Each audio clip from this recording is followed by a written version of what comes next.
दर्शकों ब्रेक तो बाद तुहाडा सब दा भरपूर स्वागत है। जिस तरह कि अज दा दूसरा अहम इशू सी ਉਹ ਇਹ ਸੀ कि की ਭਾਰਤ कश्मीर विच कैमिकल हथियार वरत रहा है।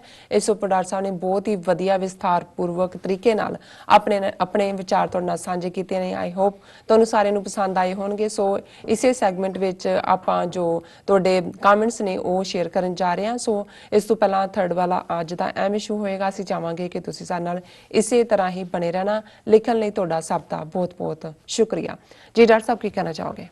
देखो साडे कोल साडे दर्शकों दीयां लिखतां दा इन्ना बैकलॉग है जी कि पिछले कुछ दिनों तो मैं ये कोशिश करदा कि तीसरे सैगमेंट दे विच बेशक जिहड़े साडे वीर भैणां लिखदे ने हुंदा तां इशू ही हुंदा कि उस नूं असीं हाईलाइट करिए, नाले उन्हां दी भी तसल्ली हो जांदी है कि भाई एटलीस्ट उन्हां दी लिखत नूं असीं अपने प्रोग्राम में शामिल किया है।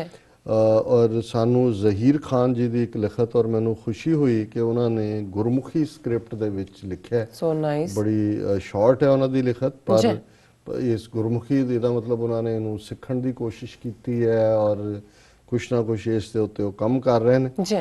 और उन्होंने लिखा बहुत प्यारे डॉक्टर अमरजीत जी ते साडी प्यारी भैन जी, मैं हमेशा तुहाडा शो वेखदा हाँ, प्यारा है। पंजाब दोवें पासे पंजाब है, साडा लहू इक्को जिहा है, साडी जड़ इक्को है। असी 1984 विच अपने सिख भरावां दा डुलिया लहू नहीं भुल सकदे। साडे कोल संतुलन बाकी है, बैलेंस। हुण रजिस्ट्रीकरण चल रहा है, सानू सारिਆਂ ਨੂੰ हिस्सा लैण दी लोड़ है। मैनूं वैसे समझ तो नहीं आया कि रजिस्ट्रीकरण तो उन्हां दा की मतलब है, पर मैं समझदा भी वो ये कहना चाहुंदे ने कि हुण हिसाब किताब बराबर करने का वक्त आ गया है भी जिमें इन्होंने साडा लहू डोलिया और जो कश्मीर च कर रहे हैं। हुण सानू सारिਆਂ ਨੂੰ हिस्सा लैण की लोड़ है, असी खून नू माफ़ नहीं कर सकते। मैं आज़ादी दे नाल खड़ा हाँ, मैं दोवां कौमां की आपसी एकता की अरदास करदा हाँ। मैं आज़ादी की उड़ीक भी है और बहुत जल्दी इंशाअल्लाह सानू रब आज़ादी बख्शेगा। तुसी महफूज रहो। Thank you so much. बहुत बहुत शुक्रिया जहीर खान जी, तुसी एक तो गुरमुखी लिख के और दूसरे जिहड़े तुहाडे थोड़े जे लफ्ज़ां चों ही प्यार भी झलकदा है। ये सानू जिहड़ा ये चाह भी दिंदा है कि असीं एक दूजे दे जज्बातां नूं समझदे हैं, अपने दुश्मन नूं समझदे हैं। और जिहड़ा एक नारा अजकल कश्मीरियां और सिखां दे इकट्ठ च बुलंद हुंदा है, our pain is the same and our enemy is the same। इसी तरह एक लिखत शफकत काजमी जी की यूके तो सानू जिहड़ी है आई तो पिछले महीने की हुई है। उहदे च उन्होंने कहा भी हाय डॉक्टर साहब एंड नीलम कौर जी, वाहिगुरू जी का खालसा वाहिगुरू जी की फतेह। डॉक्टर साहब, you are a great friend of Pakistan and Kashmiris.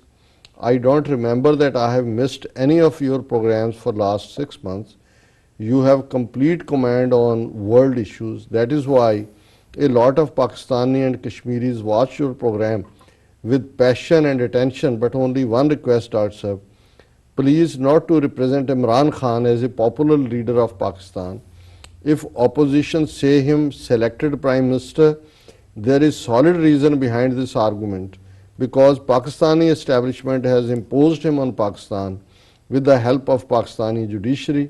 Besides all this rigging, he lost election in Punjab, but establishment facilitated him to make government in Punjab by pushing independent candidates in his party.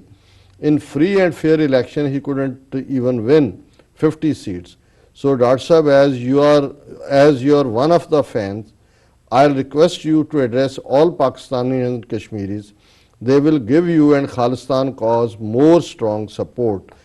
Shafkat Kazmi, United Kingdom। शफकत साहब, पहला तो तुहाडा बहुत बहुत शुक्रिया लिखण दे लई और इस दे लई माफ़ी कि मैं काफ़ी देर बाद तुहाडी लिखत नूं साझा कर रहे। तुहाडी सलाह लई भी तुहाडा शुक्रिया। हुण क्योंकि जदों उन्होंने लिखिया है उदों ये अजे कश्मीर मुद्दा तां जां एब्रोगेशन 5 अगस्त तो बाद आई, ये इन्हां दी जिहड़ी लिखत है वो 26 जुलाई दी। सो ज़ाहिर है कि हुण तां हालात बदल गए।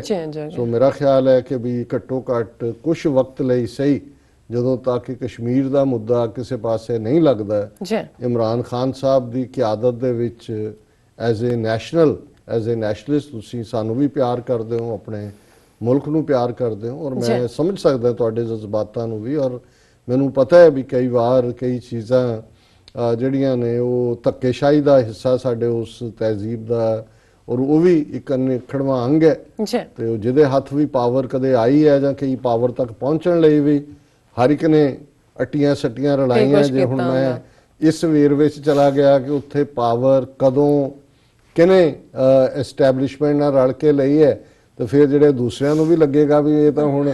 ਔਰ ਮੇਰੀ ਹਮੇਸ਼ਾ ਹੀ ਇਹ ਕੋਸ਼ਿਸ਼ ਹੁੰਦੀ ਹੈ, ਦੇਖੋ ਮੈਂ ਆਮ ਤੌਰ ਤੇ ਕੋਸ਼ਿਸ਼ ਕਰਦਾ ਕਿ ਮੈਂ ਅੰਦਰੂਨੀ ਜਿਹੜੀ ਸਿਆਸਤ ਹੈ ਉਸ ਤੇ ਬਹੁਤ ਘੱਟ ਕਮੈਂਟ ਕਰਾਂ। ਇਹ ਨਹੀਂ ਵੀ ਮੇਰੀ ਰਾਏ ਹੁੰਦੀ ਨਹੀਂ, ਲੇਕਿਨ ਮੈਂ ਅਵੋਇਡ ਕਰਦਾ। ਪਰ ਜਦੋਂ ਇਮਰਾਨ ਖਾਨ ਹੋਰਾਂ ਦੇ ਮਾਮਲੇ 'ਚ ਅਸੀਂ ਕਈ ਵਾਰ ਸ਼ਾਇਦ ਲਾਈਨ ਕ੍ਰਾਸ ਵੀ ਕਰ ਜਾਂਦੇ ਆ, ਸਪੋਰਟ ਦੇਣ ਲੱਗੇ ਆ, ਦੂਸਰੀਆਂ ਧਿਰਾਂ ਨੂੰ ਇਹ ਲੱਗਦਾ ਹੋਏਗਾ ਵੀ ਪਤਾ ਨਹੀਂ ਅਸੀਂ ਤਹਿਰੀਕੇ ਇਨਸਾਫ ਦੀ ਮੈਂਬਰਸ਼ਿਪ ਲੈ ਲਈ ਹੈ ਜਾਂ ਉਹਨਾਂ ਦੀ ਪਾਰਟੀ 'ਚ ਅਸੀਂ ਕੋਈ ਅਹੁਦਾ ਲੈ, ਨਹੀਂ, ਇਹ ਗੱਲ ਨਹੀਂ ਹੈ। ਦੇਖੋ ਇੱਕ ਕੁਦਰਤੀ ਹੈ ਇਹ ਵੀ ਕਿ ਜਦੋਂ ਜਿਹੜਾ ਮਜ਼ਹਬ ਦਾ ਮਾਮਲਾ ਹੁੰਦਾ ਬਿਲਕੁਲ ਉਹਦੇ 'ਚ ਜਿਹਨੇ ਤੁਹਾਡੇ ਲਈ ਹਾਂ ਦਾ ਨਾਰਾ ਮਾਰਿਆ ਹੁੰਦਾ ਉਹਨੂੰ ਤੁਸੀਂ ਹਮੇਸ਼ਾ ਹੀ ਭੁੱਲਦੇ ਨਹੀਂ। ਕਰਤਾਰਪੁਰ ਕੋਰੀਡੋਰ, ਬੇਸ਼ੱਕ ਜਦੋਂ ਮੈਂ ਇਸ ਨੂੰ ਵੀ ਬਿਆਨ ਦਾ, ਮੈਂ ਕ੍ਰੈਡਿਟ ਹਰ ਇੱਕ ਨੂੰ ਦਿੰਦਾ ਕਿ ਨਵਾਜ਼ ਸ਼ਰੀਫ ਦੀ ਹਕੂਮਤ ਦੇ ਵੇਲੇ 1998 ਦੇ ਵਿੱਚ ਪਾਕਿਸਤਾਨ ਸਿੱਖ ਗੁਰਦੁਆਰਾ ਪ੍ਰਬੰਧਕ ਕਮੇਟੀ ਬਣੀ, ਬਹੁਤ ਵੱਡਾ ਕਦਮ ਸੀ। ਉਦੋਂ ਸ਼ਾਇਦ ਪ੍ਰੈਜ਼ੀਡੈਂਟ ਤਰਾਰ ਸਨ, ਉਹ ਵੀ ਨਨਕਾਣਾ ਸਾਹਿਬ ਆਏ, ਜਿਹੜੀ ਇੱਕ ਬਹੁਤ ਚੰਗੀ ਬਿਗਨਿੰਗ ਸੀ। ਮੁਸ਼ਰਫ ਰਜੀਮ, ਬੇਸ਼ੱਕ ਮੁਸ਼ਰਫ ਬਾਰੇ ਬਹੁਤ ਸਾਰੀਆਂ ਮੁਖਤਲਫ ਰਾਵਾਂ ਨੇ, ਔਰ ਫੌਜੀ ਰਾਜ ਹੈ, ਜ਼ਾਹਰ ਹੈ ਫੌਜੀ ਰਾਜ ਦੇ ਵਿੱਚ ਕੀ ਨਹੀਂ ਹੁੰਦਾ, ਔਰ ਅਸੀਂ ਉਹਨਾਂ ਦੀ ਵੀ ਤਾਰੀਫ ਕਰਦੇ ਹਾਂ ਕਿ ਭਾਈ ਉਹਨਾਂ ਨੇ ਉਸ ਜ਼ਮਾਨੇ 'ਚ ਵੀ ਮੁਸ਼ਰਫ ਨੇ ਇਹੀ ਉਹਨਾਂ ਨੇ ਕਿਹਾ ਜੀ ਅਸੀਂ ਤਿਆਰ ਹਾਂ ਕਰਤਾਰਪੁਰ ਕੋਰੀਡੋਰ ਲਈ, ਇੰਡੀਅਨ ਗਵਰਨਮੈਂਟ ਨੂੰ ਪੁੱਛ ਲਓ। ਇਹ ਉਹ ਪੀਰੀਅਡ ਸੀ ਕਿ ਜਦੋਂ ਇਧਰੋਂ ਓਕੇ ਸਾਈਨ ਹੋਇਆ, ਭਾਰਤੀ ਕਬਜ਼ੇ ਵਾਲੇ ਪੰਜਾਬ ਦੀ ਅਸੈਂਬਲੀ ਨੇ 2 ਵਾਰ ਰੈਜ਼ੋਲੂਸ਼ਨ ਕੀਤਾ ਯੂਨੈਨਿਮਸ ਕਿ ਕਰਤਾਰਪੁਰ ਲਾਂਘਾ ਖੋਲਿਆ ਜਾਏ, ਲੇਕਿਨ ਅਲਟੀਮੇਟਲੀ ਇਹ ਕ੍ਰੈਡਿਟ ਇਮਰਾਨ ਖਾਨ ਸਾਹਿਬ ਦੇ ਖਾਤੇ 'ਚ ਆਇਆ ਜਾਂ ਜਨਰਲ ਬਾਜਵਾ ਜਿਨ੍ਹਾਂ ਦੀ ਜੋੜੀ ਜਿਹੜੀ ਹੈ, ਔਰ ਉਹਨਾਂ ਦੇ ਚੁਣੇ ਜਾਣ ਤੋਂ ਬਹੁਤ ਜਲਦੀ ਬਾਅਦ ਉਹਨਾਂ ਨੇ ਐਲਾਨ ਕਰਕੇ ਕੌਮ ਦਾ ਦਿਲ ਜਿੱਤਿਆ। ਸੋ ਇੱਕ ਪਾਰਟ ਤਾਂ ਆਬਵੀਅਸ ਹੈ ਕਿ ਸ਼ਾਇਦ ਉਹ ਜਜ਼ਬਾਤ ਮੈਨੂੰ ਕਈ ਥਾਂ ਤੇ ਆਬਜੈਕਟਿਵ ਥਿੰਕਿੰਗ ਤੋਂ ਵੀ ਰੋਕਦਾ ਹੋਵੇ। ਦੂਸਰਾ ਹਿੱਸਾ ਮੈਂ ਸਮਝਦਾ ਕਿ ਇੱਕ ਕੁਝ ਤੁਸੀਂ ਗੁਣਾਂ ਦੀ ਜਦੋਂ ਤਾਰੀਫ ਕਰਦੇ ਹੋ ਉਹ ਕਾਬਲੇ ਤਾਰੀਫ ਨੇ, ਉਹਨਾਂ 'ਚ ਕੋਈ ਇਨਫੀਰੀਅਰਿਟੀ ਕੰਪਲੈਕਸ ਨਹੀਂ ਹੈ।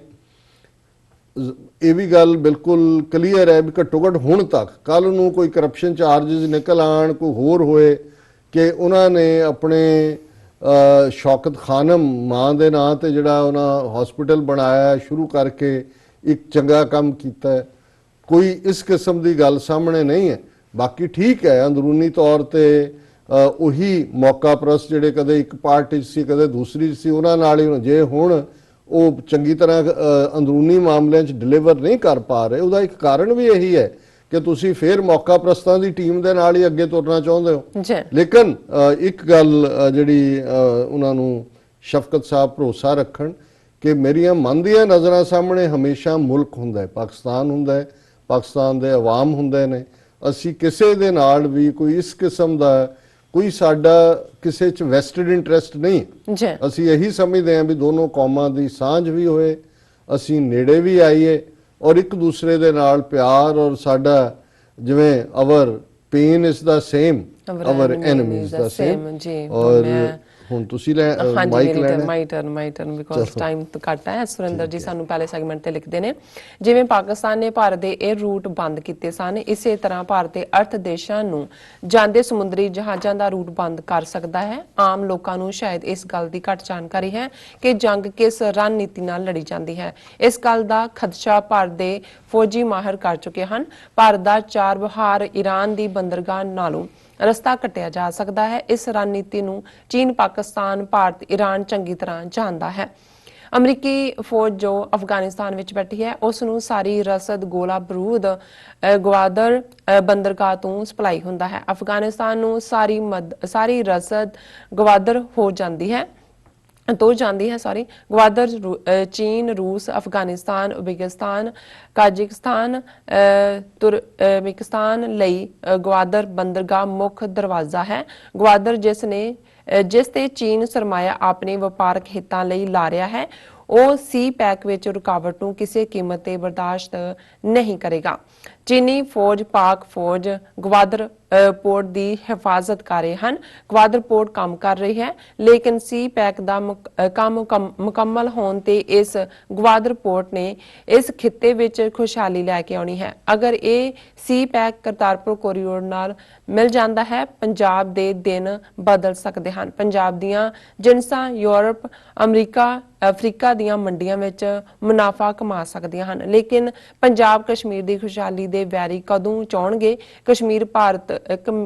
ਕਸ਼ਮੀਰ ਪੰਜਾਬ ਭਾਰਤ ਦੀ ਕੈਦ ਚੋਂ ਬਾਹਰ ਨਿਕਲ ਇਹ ਖਿੱਤਾ ਤਰੱਕੀ ਕਰੇ।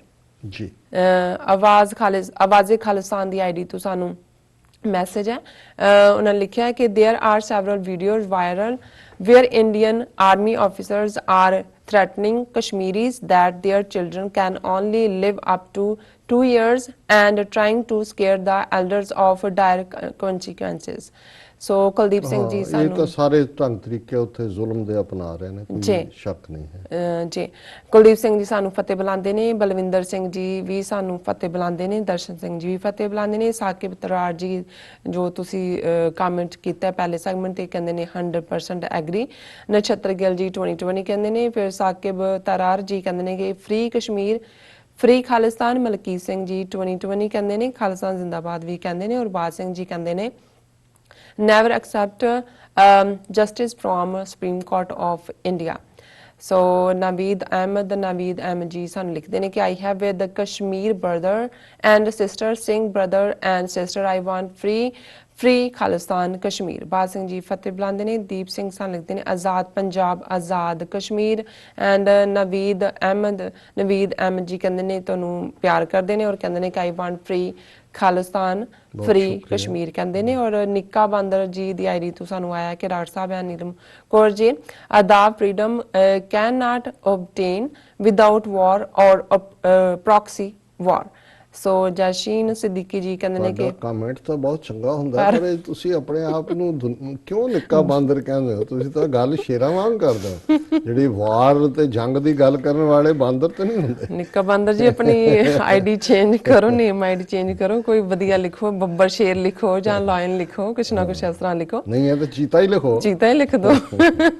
ਜੈਸ਼ੀਨ ਸਦੀਕੀ ਜੀ ਸਾਨੂੰ ਲਿਖਦੇ ਨੇ ਫ੍ਰੀ ਕਸ਼ਮੀਰ ਫ੍ਰੀ ਪੰਜਾਬ।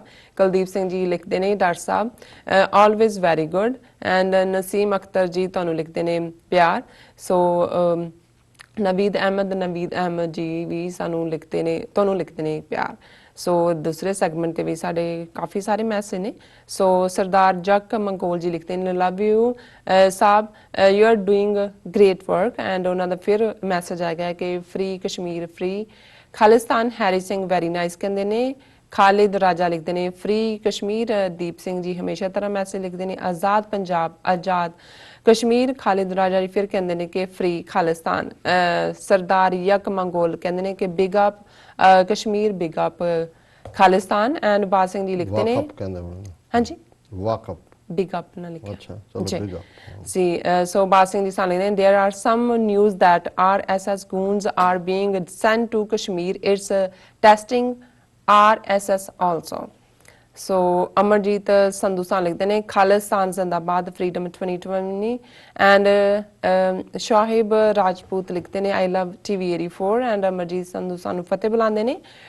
ਸ਼ਾਹਿਬ ਰਾਜਪੂਤ ਕਹਿੰਦੇ ਨੇ ਕਿ ਨਾਈਸ। ਦਰਸ਼ਨ ਸਿੰਘ ਸਾਨੂੰ ਫਤਿਹ ਬੁਲਾਉਂਦੇ ਨੇ। ਪਰਮਜੀਤ ਖਾਲਸਾ ਜੀ ਵਾਹਿਗੁਰੂ ਜੀ ਕਹਿੰਦੇ ਨੇ। ਕੁਲਦੀਪ ਸਿੰਘ ਜੀ ਵਾਹਿਗੁਰੂ ਜੀ ਕਹਿੰਦੇ ਨੇ। CH ਸਾਜਦ ਗੁੱਜਰ ਕਹਿੰਦੇ ਨੇ ਕਿ ਵਾਹਿਗੁਰੂ ਜੀ। ਕੁਲਦੀਪ ਸਿੰਘ ਜੀ ਸਾਨੂੰ ਲਿਖਦੇ ਨੇ ਸੰਤ ਪਿੰਡਰਾਂ ਵਾਲੇ जिंदाबाद। ताहिर महमूद जी कहते हैं पाकिस्तान को इंडिया पर खुदकश एटॉमिक हमला कर देना चाहिए। सो हरमिंदर सिंह जी लिखते हैं कि must come forward to save Kashmiris brother to be genocide before it's too late. So Malkit Singh लिखते हैं I pray for the Kashmiri people the Hindutvi are very cruel. So Nikka Bandar जी फिर दोबारा सा लिखते हैं कि डॉक्टर साहब it's time Khalistan movements should be expedited as sick as can. So Sardar Yak Mongol ji ਸਾਨੂੰ ਲਿਖਦੇ ਨੇ free Kashmir from illegal Indian occupation and ਉਹਨਾਂ ਨੇ ਲਿਖਿਆ ਫਿਰ ਦੁਬਾਰਾ free Khalistan from Indian occupation. So ਅਸੀਂ ਸਭ ਦਾ ਬਹੁਤ ਬਹੁਤ ਸ਼ੁਕਰੀਆ ਅਦਾ ਕਰਦੇ ਹਾਂ। ਹੋਪ ਕਰਦੇ ਹਾਂ ਕਿ ਤੁਸੀਂ ਸਾਨੂੰ ਇਸ ਤਰ੍ਹਾਂ ਹੀ ਐਵਰੀਡੇ ਲਿਖਦੇ ਰਹੋ। ਸੋ ਵਿਊਅਰਸ, ਅਸੀਂ ਹੁਣ ਚੱਲਦੇ ਹਾਂ ਬ੍ਰੇਕ ਤੇ, ਮਿਲਦੇ ਹਾਂ ਥੋੜੇ ਜਿਹੇ ਬ੍ਰੇਕ ਤੋਂ, ਛੋਟੇ ਜਿਹੇ ਬ੍ਰੇਕ ਤੋਂ ਬਾਅਦ।